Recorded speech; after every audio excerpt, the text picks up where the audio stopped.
ከኃጢአት በስተቀር በነገር ሁሉ የተፈተነ ስለሆነ አንደርስታንድ ያደርጋል፣ ይረዳሻል። የዚህን ምድር ኑሮ አይቶታል። አብዛኛው ጸሎቴ እንደውም ፈቃድ ይሆንልኝ፣ አንተ ደስ ያለህ፣ አንተ የመረጥክልኝ፣ አንተ የወደድከው ላይፍ ስታይል፣ አንተ የመረጥከው አኗኗር፣ አንተ የመረጥከው ቦታ ይሁንልኝ። በቃ አንተ ያልከው ነው። በቃ በጣም የምፈልገው ነገር እሱም ፈቃድ ነው። የሚያኖረኝ ኑሮ እኖራለሁ፣ የሚያበላኝ እበላለሁ፣ የሚያኖረኝ ቦታ እኖራለሁ፣ ላይፌን አክሴፕት አደርጋለሁ። እሱ ፈቃድ ነው። ኢንጆይ አደርገዋለሁ በጣም። እዛ ፊት ሞቷል ማለት ነው። ወይ የራሱ ኃጢአት አስቆጥቶታል እግዚአብሔር፣ ወይ የህዝቡ ኃጢአት አስቆጥቶታል። ስለዚህ ይቀሰፋል። ይሄ ለኔ ማይንድ ብሎዊንግ ነው። በቃ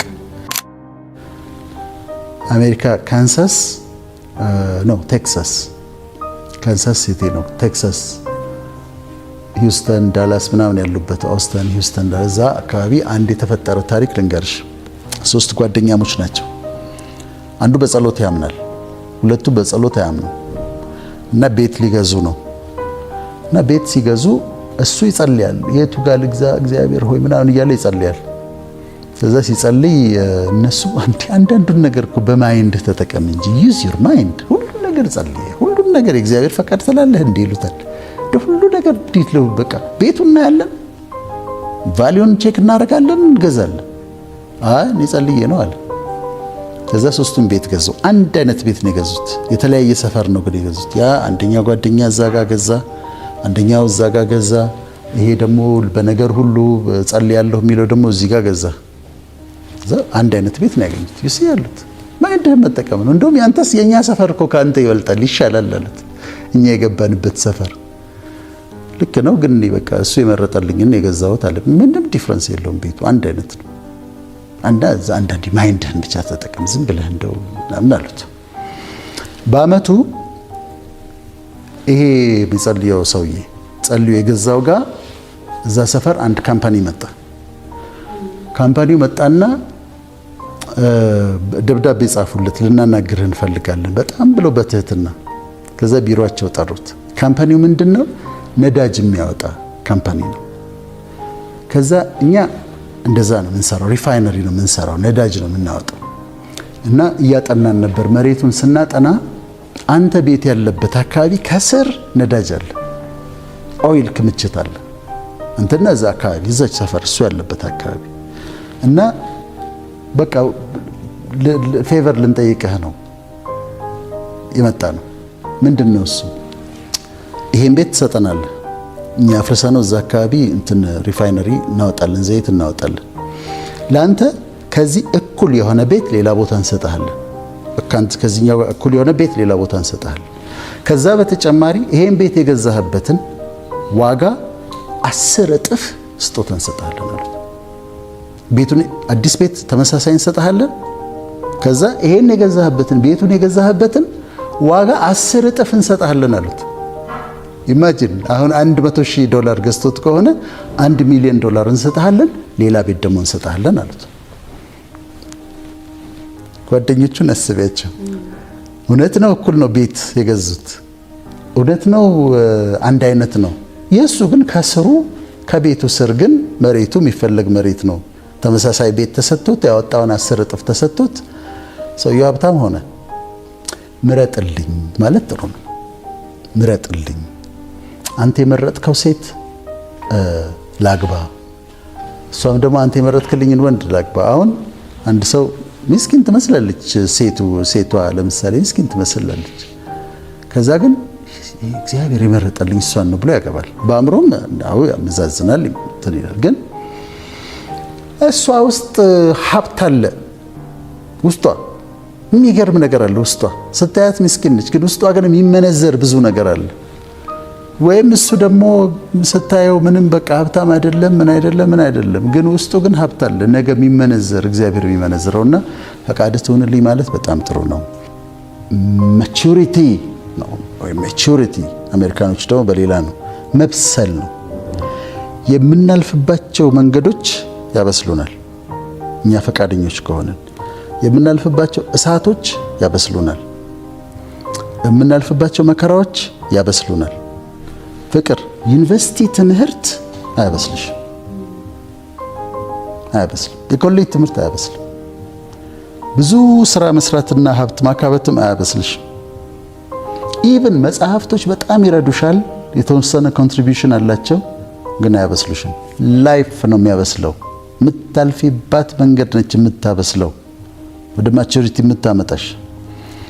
እና ይሄ የልጅነት ባህሪያችንን መሻር፣ ኢማቹር የሆኑ አክሽኖችን መተው፣ ማኩረፍ፣ ዝም ብሎ መነጫነጭ፣ ተጣላ ምናምን ኢማቹር የሆኑ ነገሮችን ማስወገድና እንደበሰለ ሰው፣ እንዳደገ ሰው፣ አደልት እንደሆነ ሰው እንደዛ መመላለስ ያስፈልገና ይሄም ሌላ ማጣፈጫ ነው። እኔ በህይወቴ የጠቀመኝና በጣም ጥሩ ነው ብዬ የምለው ስፒሪቹዋሊቲ ነው። ስፒሪቹዋሊቲ መንፈሳዊነት ነው። ምን አለ ጌታ ሲናገር? እግዚአብሔር መንፈስ ነው፣ ከዛ በእውነትና በመንፈስ ይሰግዱለታል አለ። እኔ ውስጥ መንፈስ አለ፣ እግዚአብሔር መንፈስ ነው። በእውነትና በመንፈስ ሰግድለታለሁ፣ በእውነትና በመንፈስ አመልከዋለሁ፣ ወርሺፕ አደርገዋለሁ። እሱ ከቅዱስ አምላክ ጋር በየእምነታቸው ከቅዱስ ከሆነው አምላክ ጋር ፌሎሺፕ ታረጊያለሽ፣ ህብረት ታረጊያለሽ። ስለዚህ መጸለይ፣ ማመስገን፣ ማምለክ፣ ቅዱስ መጽሐፍት ማንበብ፣ ማሰላሰል፣ ከሱ ጋር ኮኔክትድ መሆን፣ በፊቱ መመላለስ፣ መስገድ፣ እንደዚህ መንፈሳዊ ፕራክቲሶች እኔ ህይወቴን አጠፍተውልኛል። በጣም ነው ያጣፈጡልኝ። በጣም ነው ፕራክቲስ የማደርጋቸው። መጸለይ እወዳለሁ፣ ማምለክ እወዳለሁ፣ ማመስገን እወዳለሁ፣ መስገድ እወዳለሁ። እነዚህ በጣም ነው ህይወቴን ያጣፍጡልኝ። ከዛ ይሄንን ካረክሽ በኋላ ደግሞ እንደሱ ፈቃድ መኖር የኔ ምኞት እንደሆነ ንገርሽ። ነገ በቀሪው ዘመን ምን ትፈልጋለህ ብትይ፣ እግዚአብሔር የፈቀደው ቦታ መኖር እፈልጋለሁ። እግዚአብሔር የሚያኖረኝ ቦታ መኖር እፈልጋለሁ። እሱ የሚፈልገውን ነገር ማድረግ እፈልጋለሁ። እሱ እንደሚፈልገው መኖር እፈልጋለሁ። በጣም ለፈቃዱ ፍቅር አለኝ። በጣም በቃ እኔ አብዛኛው ጸሎቴ እንደውም ፈቃድ ይሆንልኝ፣ አንተ ደስ ያለህ፣ አንተ የመረጥክልኝ፣ አንተ የወደድከው ላይፍ ስታይል፣ አንተ የመረጥከው አኗኗር፣ አንተ የመረጥከው ቦታ ይሁንልኝ። በቃ አንተ ያልከው ነው። በቃ በጣም የምፈልገው ነገር እሱም ፈቃድ ነው እና በዛ አምናለሁ። ከዛ ሲሆን ፈቃዱ ነው ብዬ እስማማለሁ። የሚያኖረኝ ኑሮ እኖራለሁ፣ የሚያበላኝ እበላለሁ፣ የሚያኖረኝ ቦታ እኖራለሁ፣ ላይፌን አክሴፕት አደርጋለሁ። እሱ ፈቃድ ነው፣ ኢንጆይ አደርገዋለሁ በጣም። ከዛ ደግሞ ፈቃዱን ለመለየት ትሞክሪያለሽ። አንድ ነገር ልታደርጊ ስትሞክሪ ትጠይቂዋለሽ። ምንድነው? እንዲህ ላድርግ ወይ አላድርግ ወይ ብለሽ ደግሞ ትጠይቂያለሽ። በጣም ኢንትረስቲንግ የሆኑ ነገሮች ነበሩ። የድሮ እስራኤል ህዝብ ጋር ካህናቶቹ ጋር ሊቀ ካህኑ ጋር ያለ ሁለት እንደ ጠጠር ነገሮች አሉ፣ የሚያምሩ ከከበረ ድንጋይ የሚሰሩ ኡሪም እና ቱሚም ይባላሉ። በጣም ፋሲኔት የሚያደርጉኝ ናቸው። ድሮ አጥንቻቸዋለሁ። ኡሪም እና ቱሚም ካህኑ ጋር ነው ያለው፣ ሊቀ ካህኑ ጋር እና ሊቀ ካህኑ አሁን ንጉሱ ለምሳሌ ዳዊት ወደ ጦርነት መውጣት ከፈለገ ልውጣ ወይስ አልውጣ ብሎ ካህኑ ጋር መጥቶ ይጠይቃል። ከዛ ካህኑ በኡሪምና በቱሚም ይጠይቅለታል፣ ፈቃዱን ይጠይቅለታል ይላል። እዚህ ጋር በጣም ኢንትረስቲንግ እንትን አለ። በኃይል የምወደው አንድ 3 ደቂቃ ላውራልሽ። ሊቀ ካህኑ አለባበሱ ስፔሲፋይ ተደርጓል። ከላይ ከእግዚአብሔር ነው የታዘዘው፣ ለሙሴ ነው የተነገረው፣ ለአሮን ነበር የመጀመሪያው ሊቀ ካህንና እንዴት እንደሚለብስ ኤፉዱ እንዴት እንደሚሰራ ሐምራዊ፣ ሰማያዊ፣ ቀይ፣ ወርቅ እንዴት እንደሚፈተል ልብሱ ምናምን ትእዛዝ ሰጥቷል። ከዛ ጥምጥሙ እንዴት እንደሚሰራ ተነግሮታል። ጥምጥሙ ይደረግና ግንባሩ ላይ በቅጠል መልክ የምትሰራ ወርቅ አለች እና ላይዋ ላይ ቅድስና ለእግዚአብሔር ተብላ ትጻፋለች። ታሳውሻለሽ አይደለ? ቅድስና ለእግዚአብሔር ተብሎ ይጻፍባታል። እዚህ ደረቱ ላይ 12ቱን የእስራኤል ነገዶች የሚወክሉ የከበሩ ድንጋዮች አሉ፣ በተርታ የተቀመጡ ያስፔድ፣ መረገድ፣ ቤርሌ እንዲህ የሚባሉ አልማዝ ራስን ይጨምራል። 12 ድንጋዮች አሉ። እሱ አለ። ከዛ ከስሩ ሌላው አለባበሱ እንዳለ ሆኖ ከስሩ የወርቅ ደውሎች አሉ፣ ወይም የወርቅ ሻኩራዎች ይባላሉ። እና ደውሎች ናቸው፣ ከወርቅ ነው የሚሰሩት። ቀሚሱ ጫፍ ላይ የተንጠለጠሉ፣ ዙሪያውን የተንጠለጠሉ ሮማኖች አሉ። ከዛ ደግሞ የወርቅ ደውሎች አሉ። ካህኑ ሲሄድ ድምፅ አለው፣ ሚውዚክ ነገር አለው። እነሱ ይገጫጫሉ። እነሱ እየተገጫጩ ልብሱ ጫፍ ላይ ያሉት ነገር እየተገጫጩ ሚውዚክ ይፈጥራሉ፣ ድምፅ አለው። ግን ጥቅሙን መሰለሽ ሊቀ ካህኑ በዓመት አንድ ጊዜ ወደ ቅድስተ ቅዱሳን ይገባል። በዓመት አንድ ጊዜ። አሁን የውጭው አለ። አሁን ታበርናክል መገናኛው ድንኩል ላይ ያሉ ውጪ ሌላ ሰው የሚገባበት አለ። መካከለኛው ካህናቶቹ የሚገቡበት አለ። ውስጥ ግን ቅድስተ ቅዱሳን አለ። the holy of holies የሚባለው ቅድስተ ቅዱሳን አለ። እዛ ውስጥ ያለው ምንድነው? የቃል ኪዳን ታቦቱ አለ።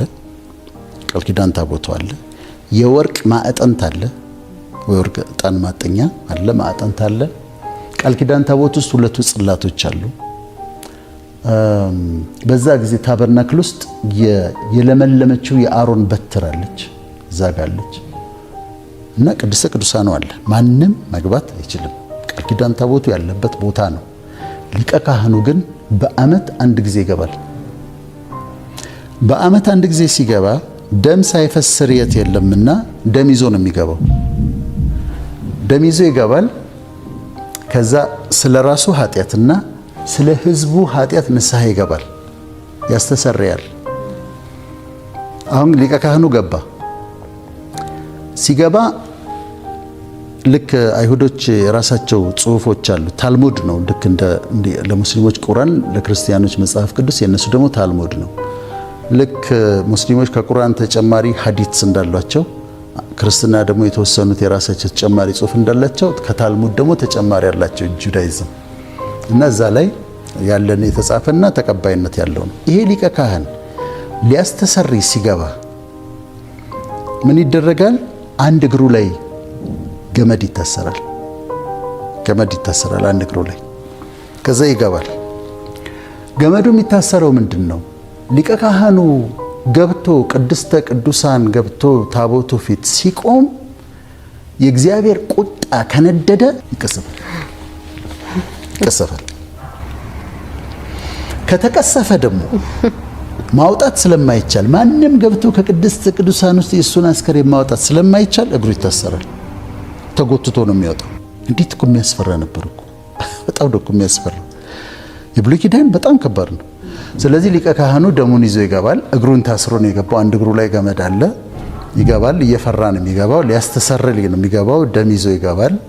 ከዛ ይቆማል፣ ይጸልያል። እዛ ያስተሰርያል የሕዝቡን ኃጢአት። እዚህ ላይ 12ቱ የከበሩ ድንጋዮች አሉ፣ ሪፕሬዘንት ያደርጋሉ። ከዛ የሕዝቡን ኃጢአት ይናዘዛል፣ የራሱን ኃጢአት ይናዘዛል። አሁን ውጭ ያሉት ምን ይሰማሉ መሰለሽ? ቀሚሱ ላይ ጫፍ ላይ የታሰሩት የወርቅ ደውሎች ድምጻቸው ይሰማል። ኮንቲኒየስሊ ስለሚንቀሳቀሱ የነሱ የሚፈጥሩትን ሚውዚክ ይሰማሉ፣ ድምጽ ይሰማል። ስለዚህ ሂዝ ኦኬ፣ ድምጹ እስካለ ድረስ ሂዝ ኦኬ ማለት ነው። ድምጹ ከጠፋ ግን ይደነግጣሉ። ጸጥ ካለ፣ ምክንያቱም እነዛ የሚንኳኳው የሚንሿሿው ጸጥ ካለ በጣም ይደነግጣሉ። አንድ ነገር ሆኖ ሊሆን ይችላል። ከዛ ጠብቀውት ለረጅም ጊዜ ጸጥ ካለ ሊቀ ካህኑ ተቀስፏል ማለት ነው። እዛ ፊት ሞቷል ማለት ነው። ወይ የራሱ ኃጢአት አስቆጥቶታል እግዚአብሔር፣ ወይ የሕዝቡ ኃጢአት አስቆጥቶታል። ስለዚህ ይቀሰፋል። በኋላ ሲቀሰፍ ማውጣት አይቻልም። በገመድ ተጎትቶ ነው የሚወጣው። እንደዚህ ነበር። ከዛ ስለ ኡሪምና ቱሚም አወራለሁ ብዬ ነው እኮ እዚህ ውስጥ የገባሁት። በጣም የሚያስደስተኝ ለክርስቲያኖች፣ ይችኛዋ ለክርስቲያኖች ነው የምናገረው፣ ለክርስቲያኖች ነው የምናገረው። እና ጌታ ኢየሱስ በመስቀል ላይ ሞታል አይደለም? ደሙን አፈሰሰ፣ አንጠፈጠፈ ደሙን። ከዛ ምንድነው የሚለው? ልክ እንደዚህ እንደ ሊቀ ካህኑ በሰማይ ባለው ቤተ መቅደስ የገዛ ደሙን ይዞ ገባ ይላል። ይሄ ለኔ ማይንድ ብሎዊንግ ነው። በቃ የገዛ ደሙን ይዞ ገባ። ዋንስ ፎር ኦል ነው የሚለው። ለአንድ ጊዜ የገዛ ደሙን ይዞ ገባ። በገዛ ደሙ ገባ ወደ ውስጥ። ከዛ የበጉን መስዋዕት አስቀረ፣ የጥጃውን መስዋዕት አስቀረ፣ ያኛውን መስዋዕት አስቀረ። ምክንያቱም በገዛ ደሙን የገባው እንደ መልከ ጼዴቅ ስርዓት የዘላለም ካህናችን ሆነ። ሃይ ፕሪስት ሆነ። ሊቀ ካህናችን አሁን እሱ ነው። በክርስትና ምን ሆነ? ይሄ ነው ሊቀ ካህናችን ሆነ። የገባው ግን በገዛ ደሙ ነው። የራሱን ደም ይዞ ነው የገባው። ከኃጢአት በስተቀር በነገር ሁሉ የተፈተነ ስለሆነ እኔ ኢየሱስን የምወድበት ምክንያት አንዱ ነው። ከኃጢአት በስተቀር በነገር ሁሉ የተፈተነ ስለሆነ አንደርስታንድ ያደርጋል፣ ይረዳሻል። የዚህን ምድር ኑሮ አይቶታል እና ይረዳዋል። የምታልፊበትን ድካሙን ያውቀዋል፣ ረሃቡን ያውቀዋል፣ የሰዎችን ክፋት ያውቀዋል፣ ድካሙን ያውቀዋል። እና ሊቀ ካህን ኃጢአታችን አንድ ጊዜ የሚያስተሰርይ ሊቀ ካህናችን ሆነ። የገባው ግን በገዛ ደሙ ነው ይላል። ይሄ ፋሲኔቲንግ ነው። በጣም የምደነቅበት ነገር ነው። ከዛ አሁን ይራራልኛል፣ በድካሜ ይራራልኛል። አሁን ስደክም የማይፈርድብኝ ለዚህ ነው። ይሄ ምድር ከኃጢአት በስተቀር በኃጢአት አልተፈተነም። በሌላውን ግን አይቶታል፣ ስቃዩን አይቶታል፣ የምድርን ኑሮ እና ይሄ በጣም ያስገርመኛል። ከዛ ምን ይላል መሰለሽ? የኮርማዎችና የፍየሎች ደም በረከሱትም ላይ የተረጨ የጊደር አመድ ስጋን ለማንጻት የሚቀድሱ ከሆነ የኮርማዎችና የፍየሎች ደም በረከሱትም ላይ የተረጨ የጊደር አመድ ስጋን ለማንጻት የሚቀድሱ ከሆነ ነውር የሌለው ሆኖ በዘላለም መንፈስ ራሱን ለእግዚአብሔር ያቀረበ የክርስቶስ ደም ያው እግዚአብሔርን እናመልክ ዘንድ ሕሊናችን እንዴት ያነጻል ይላል። ይህ አስገራሚ ነው። ዕብራውያን 9 ላይ ነው ያለው። ኮርማዎችና የፍየሎች ደም በረከሱትም ላይ የተረጨ የጊደር አመድ ስጋን ለማንጻት የሚቀድሱ ከሆነ እነዚያ ይቀድሱ ነበር። በብሉይ ኪዳን የጊደር ደም፣ የበግ ደም፣ የፍየል ደም ይቀድሱ ነበረ። የጊደር አመድ የሚባለው ጊደሯ ትቃጠልና አመዱ ይነሰነሳል። እነሱ ይቀድሱ ነበረ። እነሱ የሚቀድሱ ከሆነ ነውር የሌለው ሆኖ በዘላለም መንፈስ ራሱን ለእግዚአብሔር ያቀረበ የክርስቶስ ኢየሱስ ደም እንዴት ይልቅ እግዚአብሔርን ታመልኩ ዘንድ ከሞተ ስራ ሕሊናችሁን ያነጻ ይሆን ይላል። ኢትስ ቢዩቲፉል። በጣም ደስ የሚል ነው ለክርስቲያኖች። እኔ ደግሞ ክርስቲያን ስለሆንኩኝ በጣም ነው ደስ የሚለኝ እና ኢማጂን የማደርገው መሰለሽ ያ የሚያስፈራ ቦታ ቅድስተ ቅዱሳኑ ቃል ኪዳን ታቦት ያለበት የወርቅ ማዕጠንት ያለበት በዓመት አንድ ጊዜ ብቻ ሊቀ ካህኑ የሚገባበትን ቦታ እሱ ከራሱ የተንጠፈጠፈ ደም ይዞ ገባ እና ለዘላለም ሊቀ ካህናችን ሆነ። በድካማችን ሚራራልን ሆነ እና በጣም ደስ ይለኛል ይሄ።